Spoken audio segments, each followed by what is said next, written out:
జై శ్రీరామ్. అందరికీ నమస్తే. నేను రాఘవేంద్ర, తెలుగు ట్రావెలర్ని. ఫ్రెండ్స్, ఇవాళ నేను హైదరాబాద్ నుండి నేపాల్ వెళ్తున్నాను బై రోడ్ ట్రిప్లో. హైదరాబాద్ నుంచి బై రోడ్ నేపాల్ వెళ్ళాలంటే ముందుగా ఆదిలాబాద్, నాగ్పూర్, జబల్పూర్, రీవా, ప్రయాగ్రాజ్, వారణాసి, అయోధ్య, గోరఖ్పూర్, సనౌలి బార్డర్ వస్తుంది. సనౌలి బార్డర్ అంటే నేపాల్ ఇండియాలో, సనౌలిలో నేపాల్ ఇండియా బార్డర్ ఉంటుంది. అక్కడ నాతో పాటు మరియు నా ముగ్గురు ఫ్రెండ్స్ వస్తున్నారు. శేఖరన్ హాయ్ చెప్పు ఒకసారి. రాంబాబు గారు ఓం నమః శివాయ. ఓం నమః శివాయ.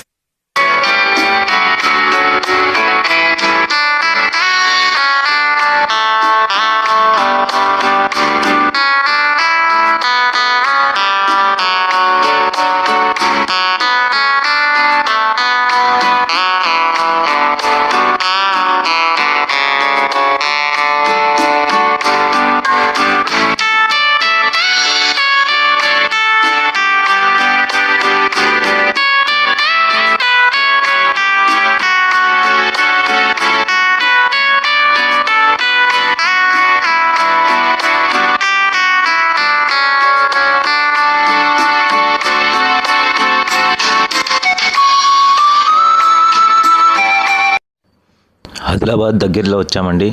అక్కడ హైవే పక్కన మాకు ఒక గుడి కనబడింది. అక్కడ వాటర్ చెట్లు బాగున్నాయి. ఇక్కడ వండుకుందామని మధ్యాహ్నం 2:30 అవుతుంది. వంట చేద్దామని స్టార్ట్ చేసాము. కానీ మా తెచ్చిన గ్యాస్ లీక్ అవ్వడం వల్ల దాన్ని అలాగే పెట్టేసి కట్టెల మీద వంట చేస్తున్నాం. అన్నం ఒకటి చేసుకొని పచ్చళ్ళు తెచ్చాం, పెరుగు ఉంది, అన్నం చేసుకొని తినాలని జయం. కర్రీ అవన్నీ చేస్తే లేట్ అయిపోతుంది. వేడి అన్నంలో పచ్చడితో తింటే చాలా అద్భుతంగా ఉంది. వేడి అన్నంలో ఏది తిన్నా అద్భుతంగానే ఉంటుంది. మాకు టైం అయితే అందుకని కర్రీ చేయలేదు. మళ్ళీ ఇమ్మీడియట్లీ అక్కడి నుంచి స్టార్ట్ అయిపోయాము.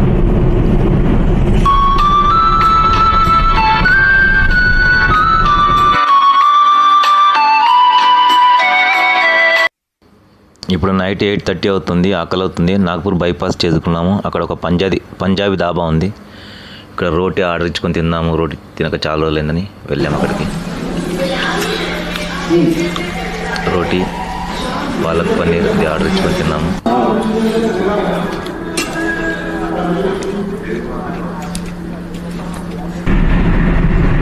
మళ్ళీ బయలుదేరాము. అక్కడ నుంచి నాగ్పూర్లో ఉన్నాము. నాగ్పూర్ అవుటర్ ఇది. నాగ్పూర్లో 10:30కి ఉన్నాం నైట్. మార్నింగ్ 6 o'clock మేము మధ్యప్రదేశ్ చేరుకున్నాం, రీవాక్ దగ్గరలో. ఇక్కడే దాబా దగ్గరే మార్నింగ్ ఫ్రెష్ అప్ అయిపోయి వేడిగా టీ తాగాము. రామ్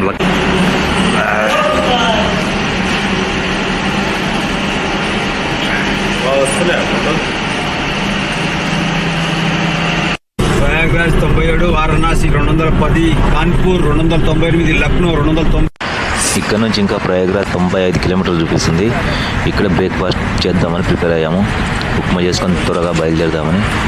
ఇక్కడ గోధుమ పంట ఉంది. ఆ పంట పక్కనే ఖాళీ స్థలం ఉంది. ఇక్కడ వంట చేసాము. ఒక అరగంటలో చేసేసి తినేసి బయలుదేరిపోయాము ఇమీడియట్లీ. 2 మిరపకాయలు వేసాడు. మసాలానే రాబాయి, మసిలినాక పోయి తాలింపు.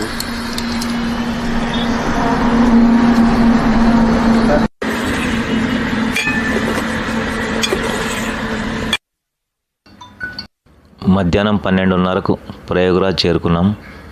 మనకు ప్రయాగ్రాజ్ ఎంట్రన్స్లోనే గంగానది వస్తుంది. గంగానది బ్రిడ్జ్ దాటుకొని అటువైపు వెళ్ళాలి.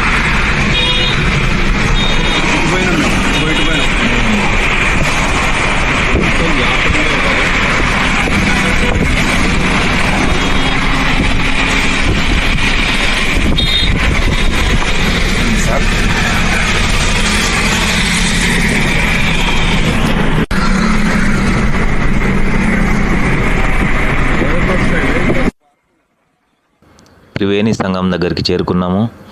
త్రివేణి సంగమము కొద్ది లోపలికి వెళ్ళాలి. ఇక్కడ ఒకటే నది ఉంటుంది. లోపలికి వెళ్తే త్రివేణి సంగమం కలిసే ప్లేస్ ఉంటుంది. అక్కడికి మేము ఒక బోటు మాట్లాడుకున్నాము.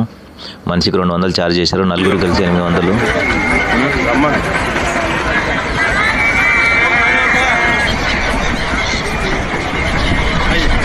चला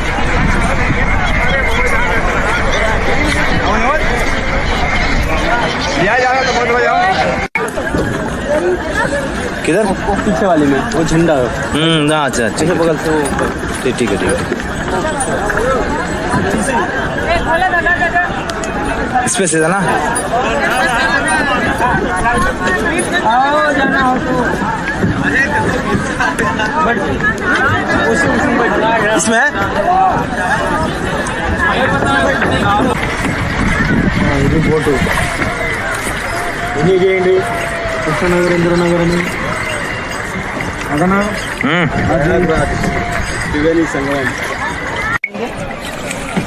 सरस्वती माता आदि से अंडा गिरा उन्हीं नाल पहले माँ का भेटी नारियल फल माँ का भेटी ओटी डाल के स्नान किया जाता है अच्छा खाली पानी अच्छा ओके ओके ओके ओके। ఇక్కడ బోటు వాడు చెప్తున్నాడు గంగా పూజ చేసిన తర్వాత స్నానాలు చేయండి అని. వాడు మళ్ళీ గంగా పూజ అని చెప్పేసి ఇక్కడ బ్రాహ్మణుల దగ్గర తీసుకెళ్ళి అక్కడ కూడా డబ్బులు లాగేస్తారు. అవన్నీ ఏం చేయకండి, మామూలుగా వెళ్ళి స్నానాలు చేసి రండి అంతే.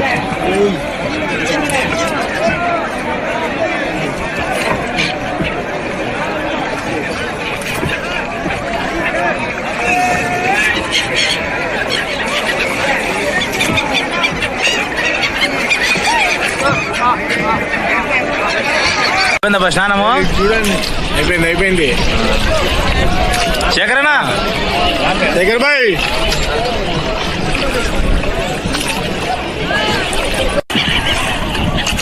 మా స్నానాలు అయిపోయాయి, మళ్ళీ రిటర్న్ ఒడ్డుకు వచ్చేస్తున్నాము. నది మొత్తం కొంగలేనండి, వలస కొంగలు. ఏదో వేరే దేశం నుంచి జనవరి ఫిబ్రవరిలో వచ్చి మళ్ళీ మే ఫస్ట్ వీక్లో వెళ్ళిపోతాయంట ఇవి. అప్పటి వరకు ఈ నదిలోనే ఉంటాయి ఈ కొంగలు మొత్తం. ఓం నమః శివాయ. మనకు ఎదురుగా కనబడేది అలహాబాద్ ఫోర్ట్. ఆ ఫోర్ట్లోనే అక్షయకుట్ అనే ఆలయం ఉంటుంది. ప్రయాగ్రాజ్ వస్తే చూడవలసిన ప్రదేశాలు అక్షయవట్ ఆలయం, బడే హనుమాన్ ఆలయం, అలోపీదేవి ఆలయం. అలోపీదేవి ఆలయం అంటే 18 మహాశక్తిపీఠాల్లో 14వ శక్తిపీఠం అలోపీదేవి ఆలయం. కానీ మేము ఇవన్నీ ఏం చూడట్లేదండి, ఓన్లీ త్రివేణి సంగంలో స్నానాలు చేసుకొని ఇక్కడ నుంచి బయలుదేరిపోయాము. నెక్స్ట్ వారణాసికి వెళ్ళాలి మేము. ఇక్కడ నుంచి వారణాసి 150 కిలోమీటర్లు ఉంది. వారణాసికి 20 కిలోమీటర్ల ముందు ఒక పెట్రోల్ పంపులో ఆగాము. అక్కడ 1 అవర్లో వారణాసి చేరుకున్నాం. ఇక్కడ నుంచి 20 కిలోమీటర్లు ఉంది ఇంకా. ఓకేనండి, నెక్స్ట్ వీడియోలో వారణాసిలో కలుద్దాం. ఈ వీడియో నచ్చినట్టయితే లైక్ చేయండి, షేర్ చేయండి, సబ్స్క్రైబ్ చేసుకోండి. జై హింద్.